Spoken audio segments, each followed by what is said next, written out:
अब किसी को वहाँ पर गाली देंगे, भड़काएंगे, उसको कहेंगे तुम्हें मारूंगा, तलवार लहराएंगे, तो उसको गुस्सा आएगा ना। तो एक तरफ बंदूक से वो हमला कर रहे थे, तलवार से हमला कर रहे थे, दूसरी तरफ वहाँ के जो लोग थे वो अपना बचाव कर रहे थे। अब बचाव कर रहा है, इस पूरे मामला के लिए सबसे ज़्यादा जिम्मेदार प्रशासन है, पुलिस है, सरकार है। कि जब मालूम है कि मोनू मनेसर के ख़िलाफ़ पूरे इलाके में गम व गुस्सा है, मालूम है कि बिट्टू बजरंगी वीडियो जारी करके गाली दे रहा। आप अंदाज़ा लगाइए, अगर बिट्टू बजरंगी ने जिस तरह की वीडियो जारी की है, इस तरह की वीडियो जारी करने वाला अगर कोई और होता, उसका नाम बजरंगी के बजाय अगर अब्दुल होता, अहमद होता, तो क्या वो कहाँ होता इस वक्त? मिल्ला टाइम्स की ग्राउंड रिपोर्ट्स मौजूद है, उसमें जो मुसलमानों का पूरा एरिया है, वहाँ बहुत सारे हिंदू रह रहे हैं, बहुत सारे जाट हैं, वहाँ मुसलमान उनको सुरक्षा दे रहे हैं। वो कह रहे हैं हमें कोई दिक्कत नहीं है। जो लोग आए थे वो बाहर से दंगा करने आए थे। दोस्तों नमस्कार, मैं हूं आपका दोस्त जाहिद। आप देख रहे हैं डेली। इस वक्त हमारे साथ मौजूद है, ईद की नमाज पढ़ने मुसलमान जाते हैं, कभी किसी के हाथ में कोई चाकू, कोई छुरी तक देखा गया? बकरीद में देखा गया? नहीं। देश के मशहूर सहाफ़ी शम्स तबरेज़ काशमी साहब, इनसे जुड़ेंगे और जानने की कोशिश करेंगे कि जिस तरीके से आपने देखा होगा कि अभी कुछ दिन पहले ही जो है मेवात नूह में जो है फसादात हुए हैं। कई जगह पे जो है दुकानों को भी आग के हवाले किया गया, कई जगह पे जो है गाड़ियाँ जलाई गई, कई जगह पे जो है पत्थर भी चले हैं। अब आपको बता दें कि शम्स तबरेज़ साहब जो हैं मिल्लत टाइम से है, इनकी टीम और ये ख़ुद मेरे ख्याल से पहुँचे हैं वहाँ पे जो हालात हैं वो देखने के लिए कि क्या कुछ मेवात में हो रहा है। तो इनसे जानेंगे कि क्या देखा इनकी टीम ने और इन्होंने क्या देखा मेवात में जाकर के, कि आखिर कौन लोग हैं जो इस तरीके से दंगा फसाद कर रहे हैं, पुलिस का क्या रवैया है, पुलिस किस तरीके से वहाँ पे मामला को हैंडल कर रही है। पहला सवाल है कि जो मेवात में हुआ है शम्स भाई, उसको आप किस तरीके से देखते हैं? कौन लोग हैं जो घरों को जला रहे हैं, जो इस तरीके से नारा लगा रहे हैं कि एक समुदाय के ख़िलाफ़ नफरत भर के उनके हित में नुकसान हो? ये कौन लोग हैं, कौन इस तरीके से कर रहे हैं? देखिए, कौन लोग हैं इसका एतराफ़ जो बीजेपी हुकूमत में है उसके जो सांसद कर रहे हैं। हरियाणा के deputy chief minister Dushyant Chautala ने साफ कहा है कि धार्मिक यात्रा जो निकाली गई उसमें हथियार लेकर नहीं जाना था, तलवार लेकर नहीं जाना था। जो रिपोर्ट्स आई है, जो ऐनी शाहिदीन है, उनका कहना है कि 31 जुलाई को इनकी धार्मिक यात्रा निकाली गई और जितने अफराद के बारे में इन्फॉर्मेशन दिया था प्रशासन को, उससे कई गुना ज़्यादा इनकी भीड़ थी। इनकी धार्मिक यात्रा है, शोभा यात्रा, जो इन्होंने शुरू किया था नल्लर रोड के एक मंदिर से और इनको सिंगवारा में एक मंदिर के पास जाना था। तकरीबन 60 किलोमीटर लंबी उनकी यात्रा होती है।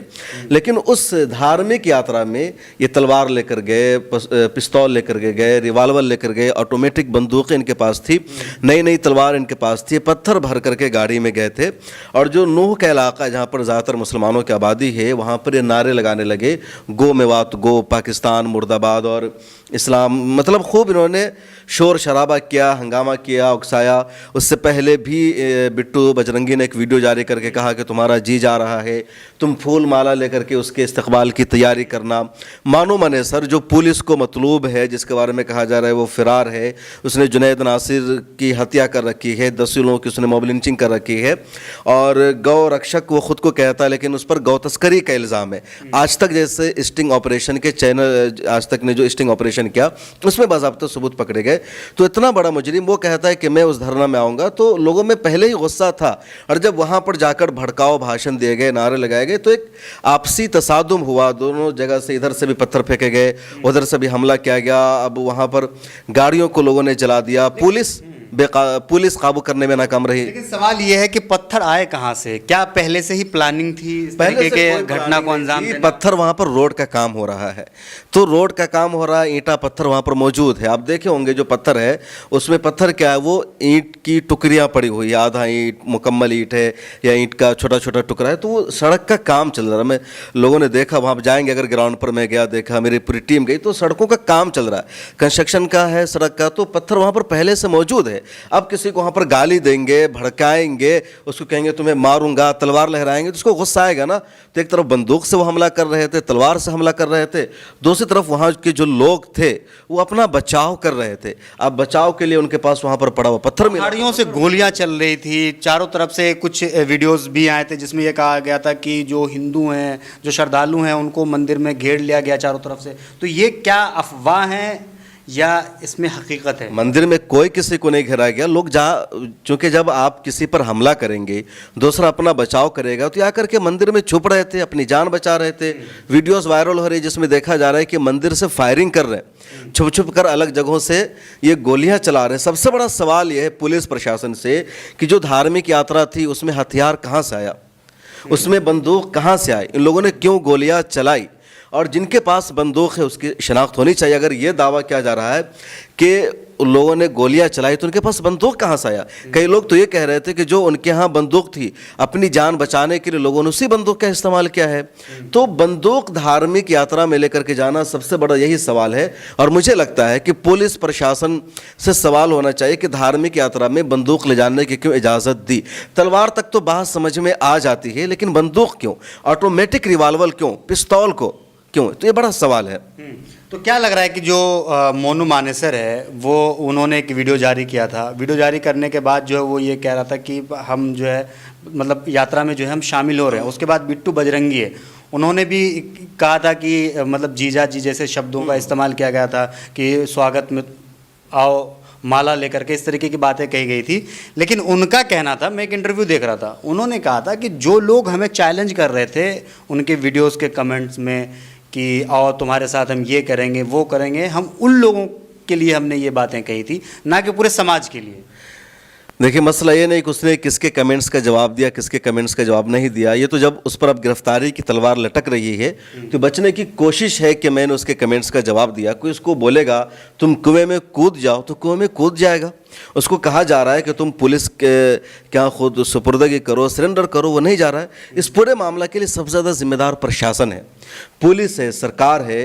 कि जब मालूम है कि मोनू मानेसर के ख़िलाफ़ पूरे इलाके में गम व गुस्सा है, मालूम है कि बिट्टू बजरंगी वीडियो जारी करके गाली दे रहा। अब अंदाज़ा लगाइए, अगर बिट्टू बजरंगी ने जिस तरह की वीडियो जारी की है, इस तरह की वीडियो जारी करने वाला अगर कोई और होता, उसका नाम बजरंगी के बजाय अगर अब्दुल होता, अहमद होता, तो क्या वो कहाँ होता इस वक्त? वो जेल में होता, उस पर यूएपीए लग चुका होता।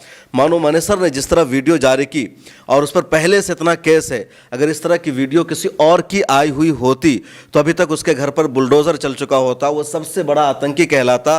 तमाम टीवी चैनलों की हेडलाइंस होती, इसी वाजिद ने, इसी अकरम ने इतना बड़ा दंगा कराया, पूरे मेवात को आग के हवाले कर दिया। आईएसआई से इसका कनेक्शन था, दाइश से इसका ताल्लुक़ था, इंडियन मुजाहिदीन से इसके राब्ते थे, और पूरी हेडलाइन चलती, पूरा हंगामा बरपा रहता। लेकिन मोनू मानेसर पहले से वीडियो बनाता है, भीड़ इकट्ठा करने की धमकी देता है, इसके बावजूद अभी तक उस पर कोई इल्ज़ाम तक नहीं लग रहा। जो भी हालात हुए हैं, जो भी जानो माल का जो भी नुकसान हुआ है, इसका जिम्मेदार अगर मेरी नज़रिए से देखें तो मुझे लगता है कहीं ना कहीं जो बड़े चैनल है वो गुनहगार हैं इसमें। देखिए, मीडिया तो पहले नंबर पर है ही कि मीडिया ने हमेशा हिंदुस्तान में जो गंगा जमनी तहजीब रही है, जो हिंदू और मुसलमान का भाईचारा रहा है, उसको ख़त्म करने की कोशिश की। आप भी अगर देखेंगे ग्राउंड रिपोर्ट्स, मीडिया को दंगाई कहा जा सकता है? मीडिया तो पहले से ही दंगाई है। आप देखें ना, मिल्लत टाइम्स की ग्राउंड रिपोर्ट्स मौजूद है, उसमें जो मुसलमानों का पूरा एरिया है, वहाँ बहुत सारे हिंदू रह रहे हैं, बहुत सारे जाट हैं, वहाँ मुसलमान उनको सुरक्षा दे रहे हैं। वो कह रहे हैं हमें कोई दिक्कत नहीं है। जो लोग आए थे वो बाहर से दंगा करने आए थे, तो मतलब वो लोग भी जो है ना, उनके जहन को ख़राब किया गया है। वो भी किसी के बेटे हैं, किसी के बाप हैं, किसी के शौहर हैं, वो कहीं जॉब कर रहे थे, कहीं पढ़ाई कर रहे थे। अब उन्होंने जॉब को छोड़ करके, पढ़ाई को छोड़ करके वो दंगा करने लगे हैं। अभी हाल ही में रिपोर्ट आई है कि हाफिज़ साद को जो मस्जिद में शहीद किया गया 200 की भीड़ ने, तो उसमें पुलिस ने जिन 4 कलीदी मुजरिमों को गिरफ्तार किया है, उसमें से एक का छोटा मोटा कारोबार है, बाकी 3 बेरोजगार हैं, यूं ही नल्ले हैं। तो जो लोगों को रोजगार नहीं दिया जा रहा है और मीडिया ने लोगों के जहन में जहर भर दिया है, तो लोग ये सब कर रहे हैं, तो जिम्मेदार तो मीडिया यकीनन है। तो क्या लग रहा है कि अगर कहीं मुस्लिम बहुल क्षेत्र है तो वहाँ पे हिंदू सुरक्षित हैं? बिल्कुल सुरक्षित। आप जिस इलाके में जाइए, इसी बटला हाउस की आप बटला हाउस बहुत मशहूर एरिया है, वहाँ जाएंगे, हाँ, बटला हाउस, जामिया नगर, जाकिर नगर में हर तरफ मुसलमान रहते हैं, लेकिन वहाँ सब्जियों का ठेला लगाने वाला आपको बहुत सारा सूरज मिलेगा, गुप्ता मिलेगा, कुमार मिलेगा, उनको कोई दिक्कत नहीं है, वो सब्जियाँ बेचते हैं। और जहाँ भी जाएंगे, जामे मस्जिद पर एक दिन मैं रमज़ान में गया तो जामे मस्जिद का एरिया स्पेशली मुसलमानों के लिए माना जाता है। रमज़ान का मौका, हर तरफ होटल, दुकान, और वहाँ पर ड्राई फ्रूट्स की एक दुकान है जो एक गैर मुस्लिम की है। तो इस तरह हर जगह, कहीं खुद मेवात में अभी माहौल ख़राब है। इल्ज़ाम लग रहा है कि मेवातियों ने धार्मिक यात्रा पर हमला किया, लेकिन जो वहाँ के लोकल हिंदूज़ हैं वो महफूज है, सुरक्षित, उनको कोई डर नहीं, वो तारीफ कर रहे हैं। लेकिन एक चीज़ है कि मैं भी कई सारे वीडियोस मैंने देखे हैं, वहाँ के लोकल लोगों का इंटरव्यू मैंने देखा है, उन्होंने कहा कि हम तो सदियों से जो है यहाँ पे साथ मिलजुल करके हम रहते हुए हैं। जो मेवात के जो शहर है वहाँ पे जितने भी बड़े बड़े बिजनेस हैं, जो ये बड़े बड़े शॉप हैं, दुकान हैं, वो सब हिंदुओं के हैं, वो लोग अपना वहाँ पे धंधा पानी कर रहे हैं। सवाल यह है कि जहाँ पे भी दंगा होता है, अभी कुछ दिन पहले आपने देखा होगा कि बंगाल में दंगा हुआ, उसके बाद फिर क्या नाम है दिल्ली में दंगा हुआ, मौजपुर में, उसके बाद अभी मेवात में हुआ है। लेकिन वहाँ पे एक शब्द ज़रूर लोग मतलब बताते हैं कि जो दंगाई थे वो बाहर के थे। तो ये बाहर से दंगाई का क्या मतलब, क्या कनेक्शन, ये कुछ समझ नहीं आ रहा संगठन है, बजरंग दल एक तंजीम है जो हर जगह दंगा कराती है, वो हिंदुस्तान के अमन को ख़राब कर रही है, लगातार उस पर इल्ज़ाम लग रहा है। अब दंगा करने में मतलब क्या होता है? पत्थर चलाना, बंदूक इस्तेमाल करना, तलवार चलाना। आपको लगता है कि आम लोग बंदूक चलाना जानते हैं? बिल्कुल नहीं। तलवार चलाना जानते हैं? बिल्कुल नहीं। तो जब आपका मकसद होगा दंगा कराना, मारना, हमला करना, तो उसके लिए कुछ ट्रेंड लोग होते हैं, उनको ट्रेनिंग दी जाती है, उनको बुलाया जाता है स्पेशली यात्रा के नाम पर, धार्मिक रैली के नाम पर, शोभा यात्रा के नाम पर, और वो फिर वो हमला करते हैं, माहौल ख़राब करते हैं। बार बार रिपोर्ट आती है कि बजरंग दल के लोग उनको ट्रेनिंग दे रहे हैं हथियार चलाने की। अभी आसाम से एक रिपोर्ट आई कि वहाँ बजरंग दल क्या कैंप लगाया गया कि स्कूल में, और वहाँ बंदूक चलाने की ट्रेनिंग दी जा रही। तो ऐसे ही मौका के लिए लोगों को तैयार करते हैं लोग, और फिर कहीं कोई दंगा कराने का इनका प्लान होता है कि इस एरिया को टारगेट करते हैं, मुसलमान रहते हैं, हमला करना है। अब चूंकि वहाँ के लोकल लोगों को मतलब नहीं होता, वो हमला करना नहीं जानते हैं, उनको कुछ आता जाता नहीं, तो बाहर से लोगों को ले के आते हैं, वो यात्रा करते हैं, जुलूस निकालते हैं और हमला करते हैं। तो इसलिए बाहर के लोगों को लेकर के ये आते हैं। लेकिन सवाल ये है कि अभी कुछ ख़बरें ये भी आ रही है कि बताया जा रहा है कि जो मेवात नू का जो इलाका, जो वहाँ के मुस्लिम हैं, उन लोगों का जो है, आपकी भी शायद मिल्लत टाइम्स पे भी मैंने ये वीडियो देखी थी कि बताया जा रहा है कि मुसलमानों को जो है चुन चुन करके जो है जेलों में बंद किया जा रहा है, थाना ले जाया जा रहा है। उसको किस तरीके से, क्या वहाँ पर भी पक्षपात हो रहा है? देखिए, तो हमारे देश की ये रवायत रही, अभी नहीं हमेशा, जब भी कोई फसाद होता है, कोई दंगा होता है, तो हमला किया जाता है मुसलमानों पर, जान जाती है मुसलमानों की दुकानें लूटी जाती है, और उसके बाद फिर पुलिस प्रशासन भी एक तरफा गिरफ्तारी करती है। मतलब अगर गिरफ्तारी 90% मुसलमानों की हमेशा की जाती है, 10% कुछ और के लिए दूसरे लोगों को भी किया जाता है। तो हमेशा की रवायत रही है कि हमेशा हर मामले में मुसलमानों को गिरफ्तार किया जाता है। यहाँ भी पुलिस गिरफ्तार भी कर रही है, कुछ को कस्टडी में ले रही है, हिरासत में ले रही है, और यही वजह है कि जो रिपोर्ट आई है कि वहाँ के जो लोग हैं वो अपने घरों को बंद करके, ताला लगा करके जा रहे हैं, क्योंकि उनको डर लग रहा है कि हमें गिरफ्तार करके जेल में बंद कर दिया जाएगा, केस दर्ज किया जाएगा। और केस दर्ज हो जाना हिंदुस्तान में बहुत बड़ा अपने ऊपर एक मुसीबत मोल लेना हो जाता है, क्योंकि अदालतों के चक्कर लगाओ, कोर्ट के चक्कर लगाओ, कचहरियों के चक्कर लगाओ, कौन केस लड़ेगा, और केस लड़ना और इंसाफ हासिल करना बड़ा टफ काम हो जाता है। इसलिए लोगों में डर और खौफ है। चलिए, आखिरी सवाल आपसे लेना चाहेंगे, जो हमारे ऑडियंस है उनको आप ये बताइए कि आपने और क्या चीज़ अपने आँखों से आपने देखा है, कुछ मतलब जो चीज़ आपने देखी होगी वो आप बताइए। देखिए, मैं भी गया था, कल हमारी पूरी टीम गई, मनोवर आलम गए थे, तमन्ने गए थे। इन सब लोगों ने जो देखा और जो बताया वो यही कि धार्मिक यात्रा जो इनकी निकली थी, उस धार्मिक यात्रा का बुनियादी मकसद था इनका माहौल ख़राब करना, हमला करना। यही वजह है कि वो तलवार लेकर के गए थे, बंदूक लेकर गए थे, हथियार लेकर के गए थे। उमूमन धार्मिक यात्रा में कभी कोई हथियार लेकर नहीं जाता। मुसलमान 12 रबीउल के मौका पर जुलूस निकालते, क्या कभी किसी को देखा गया कि कोई वो तलवार लेकर गया हो, बंदूक लेकर गया हो? मुहर्रम के मौका पर जुलूस निकलता है, कभी किसी के हाथ में बंदूक नहीं देखी गई। लोग लाठियां लेकर के जाते हैं, और तलवार लोग लेकर जाते हैं तो उस तलवार में कोई जान नहीं होती, कोई धार नहीं होती, नॉर्मल लोग लेकर के जाते हैं। हाँ, ईद के मौका पर कभी किसी को आपने देखा? ईद, और हालांकि जो मुहर्रम का जुलूस है कोई धार्मिक जुलूस नहीं, बस एक जुलूस है, कल्चरल, उसका कल्चर से ताल्लुक़ है। ईद की नमाज़ पढ़ने मुसलमान जाते हैं, कभी किसी के हाथ में कोई चाकू, कोई छुरी तक देखा गया? बकरीद में देखा गया? नहीं। तो धार्मिक यात्रा में तो हथियार होना ही नहीं चाहिए, लेकिन ये धार्मिक यात्रा में हथियार लेकर के जाते हैं। तो मकसद था इनका वहाँ हमला करना। अब उन पर हमला हुआ, उन लोगों ने अपना दिफा किया, दोनों तरफ से वायलेंस हुआ, नहीं होना चाहिए था। जिम्मेदारी पुलिस की थी हालात को काबू में करना, जिसने भी वायलेंस किया। इससे पहले कांवर यात्रा भी वहाँ से निकला, तो ऐसी कोई खबर तो नहीं आई मेवात से कि कांवरियों पे जो है नहीं, कभी नहीं क्या। अरे हरियाणा के डिप्टी चीफ मिनिस्टर है दुष्यंत चौटाला।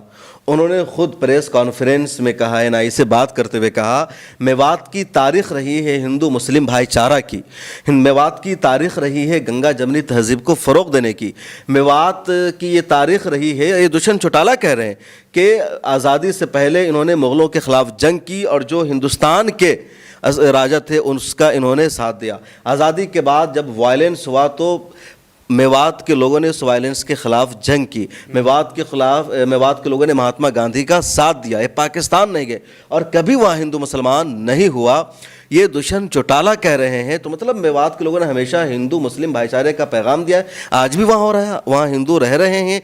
ये बाहर के लोग गए थे, जो ऑर्गेनाइजेशन है जिसका काम है दंगा कराना। यही वजह है कि कांग्रेस ने कर्नाटका में बाज़ाब्ता ऐलान किया कि हमारी सरकार बनेगी तो हम बजरंग दल को बैन करेंगे, और उनके क्या बोलते हैं उनके एजेंडा में इस बात के शामिल होने की वजह से कर्नाटक में कांग्रेस को शानदार जीत मिली। तो इसका मतलब यह है कि बजरंग दल से देश का हिंदू मुसलमान सभी शहरी सभी नागरिक परेशान है, क्योंकि बजरंग दल ने यहाँ के अमनो सलामती को बर्बाद कर रखा है। तो हमारे साथ जुड़े होते बातचीत करने के लिए शम्स तबरेज़ कासमी साहब, इनकी बात आपने सुनी है। वैसे जो मेव है, जो मेवाती लोग हैं, उनके बारे में कहा जाता है कि इतिहास है कि एक वक्त ऐसा था कि उन्होंने मुग़लों के ख़िलाफ़ भी लड़ाई लड़ी थी, वो भी बाबर के ख़िलाफ़, है ना। ऐसी कोई कहानी आपने भी सुनी होगी। तो फिलहाल वीडियो में इतना ही। जो भी है आप इस वीडियो के कमेंट सेक्शन में आप भी अपनी राय ज़रूर रखिए। वीडियो अगर आपको अच्छा लगा हो तो इसे लाइक और शेयर जो है ज़रूर कर दीजिएगा। जय हिंद, जय भारत। अपना ख्याल रखिए, हंसते रहिए, मुस्कुराते रहिए। धन्यवाद।